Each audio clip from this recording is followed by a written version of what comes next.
ज्याप्रमाणे संजय राऊत साहेबांनी सांगितलं की महाराष्ट्रातलं महायुतीचं सरकार हरण्याच्या भीतीमुळे ओरिजिनल मतदातांची नावं कापून छत्तीसगड असतील, मध्य प्रदेश असेल, बाहेरच्या राज्यातल्या लोकांचा आधार कार्ड जोडून 10,000 हजार लोक त्या ठिकाणी त्यांची नावं नोंदवली जातात. ओरिजिनल मतदान त्या ठिकाणी हटवलं जाते आहे आणि त्यामध्ये राज्यातले काही अधिकारी यांच्या या पापामध्ये सामील झालेले आहेत. कालच आम्ही निवडणूक आयोगाला ही सगळी माहिती दिली. जे चोकलिंगमजी या ठिकाणी आहेत ते या निवडणूक आयोगाचे CEO म्हणून काम करतात आहेत. त्यांना आम्ही काल माहिती दिली. आज आता आम्ही मेल पण करतोय मुख्य निवडणूक आयोगाला आणि ही सगळी व्यवस्था तातडीनं दुरुस्त करावी.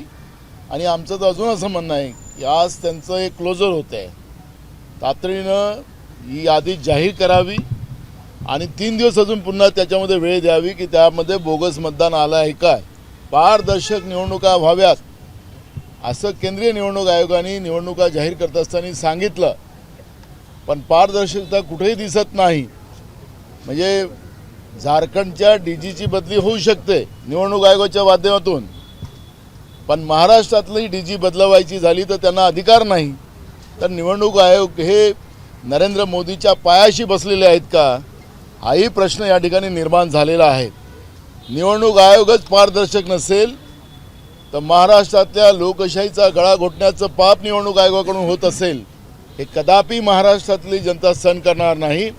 महाराष्ट्र हा शाहू फुले आंबेडकरांचा महाराष्ट्र आहे आणि याच राज्यामध्ये याच मातीमध्ये लोकशाहीचा गळा घोटण्याचं पाप अगर BJP सत्तेच्या आधारात करत असेल हे कदापि आम्ही खपवून घेणार नाही.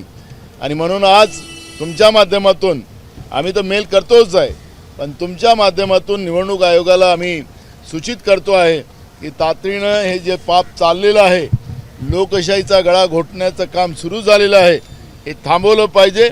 मी उदाहरणार्थ तुम्हाला सांगतो की शिर्डी मतदारसंघ जो आहे या मतदारसंघामध्ये लोणी गावात 2,844 मतं लोकसभा आणि लोकसभेच्या निवडणुकीच्या नंतर नोंदवले गेलेले आहेत.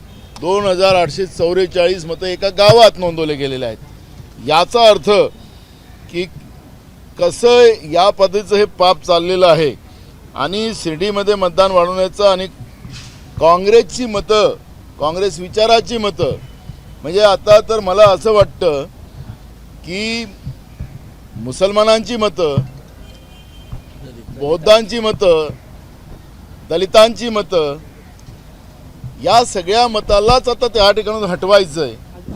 अशा पद्धतीचं पाप समजा भाजप करत असेल, अहो हे कोणाच्या डोक्यावर लिहिलं नाही आहे की कोण कोणाला मतदान करणार, पण या पद्धतीचं एका धर्म, एका जातीच्या लोकांची मतं कमी करण्याचं पाप हे लोक करत असतील तर हे लोकशाहीचा गळा घोटतात आहेत हे याच्यातून सिद्ध होते. मी आवाहन करतो महाराष्ट्राच्या सगळ्या जनतेला, मतदाता बंधू भगिनींना, की आपण सतर्क झालं पाहिजे.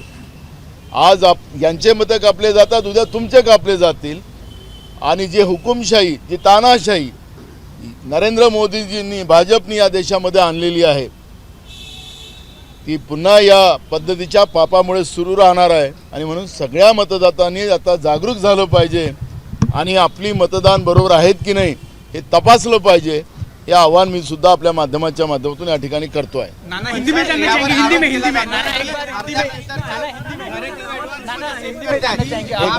हिंदी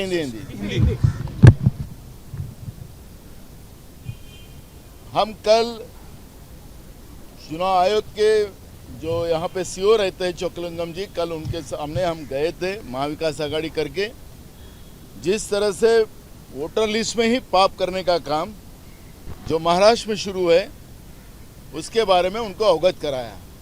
पर हमारे पास अभी रिपोर्ट जो आई, हम अभी मुख्य चुनाव आयोग जो है उनको हम लोग अभी यहाँ से तीनों महाविकास आघाड़ी के सभी नेताओं के साइन कर हम लोग भेजने वाले हैं.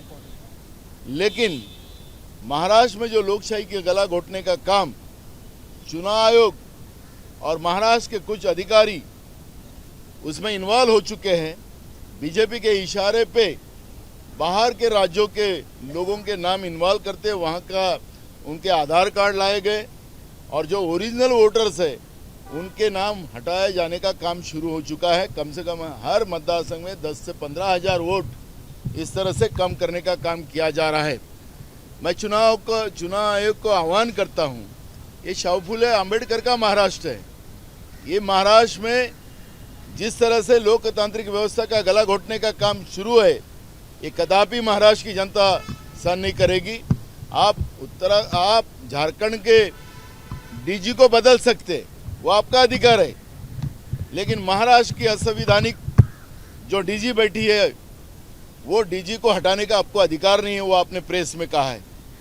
ये जो दो मुही बात आप लोग कर रहे हो, तो आप जिस तरह से पारदर्शिता की बात कर रहे थे, क्या तुम्हारे में पारदर्शिता है?